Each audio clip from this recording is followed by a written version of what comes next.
When you grow up watching characters like the Red Grasshopper or the Kid from the Eight, it's impossible not to feel affection for the man who created them, Roberto Gómez Bolaños or Chespirito. Let's understand it as Little Shakespeare.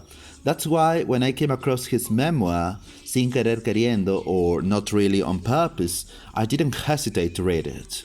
The book begins with something surprising. Roberto almost wasn't born. He finally arrived in 1929, the year of the Wall Street crash in the United States, and also the birth of the controversial PRI, the Institutional Revolutionary Party, which would dominate Mexican politics for so many years. From there, Chespirito begins to weave his own life with the history of Mexico and the wider world. These pages feature Mexican presidents like Lázaro Cárdenas, Luis Echeverría, and Carlos Salinas de Gortari. There's also Luis Donaldo Colosio, the candidate who never became president but left a strong mark on Mexican politics. Alongside them appear key events like the Tlatelolco massacre, the 1968 Olympics, the first ones in Latin America, the 1970 and 1986 World Cups, and figures as diverse as Maradona, Pelé, Charles Chaplin, Emilio Azcárraga, Ricky Martin, and Carol Burnett. But what really hooks you is the personal side. Chespirito opens up.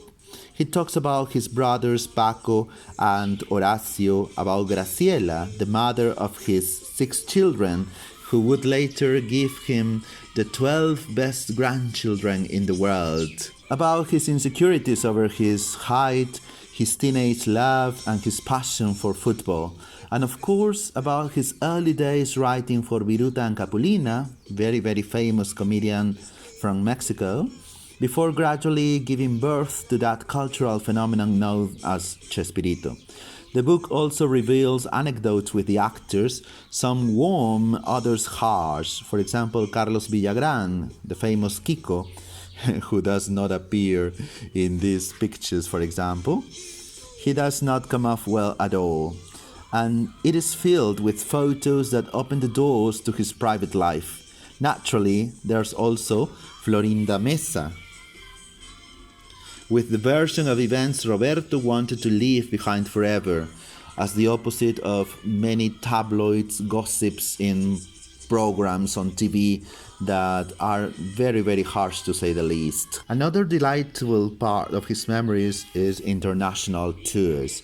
And here, as a Peruvian, I was especially moved to read about my city, Lima, also the city of Cusco and the famous and stunning Machu Picchu, the magic they felt when visiting it.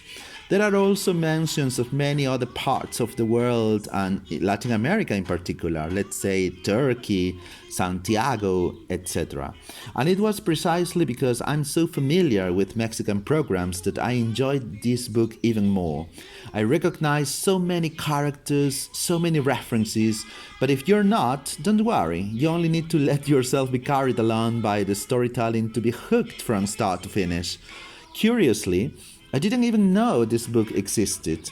I stumbled upon it by chance at the Lima Book Fair 2 months ago, and now, with all the buzz surrounding the new HBO Max series, this 2006 memoir has come back to life. Sin Querer Queriendo is more than just an autobiography. It's a journey through memories, confessions, stumbles and triumphs. A book that reminds us why Chespirito lives on in the memory and hearts of millions of people all around the world.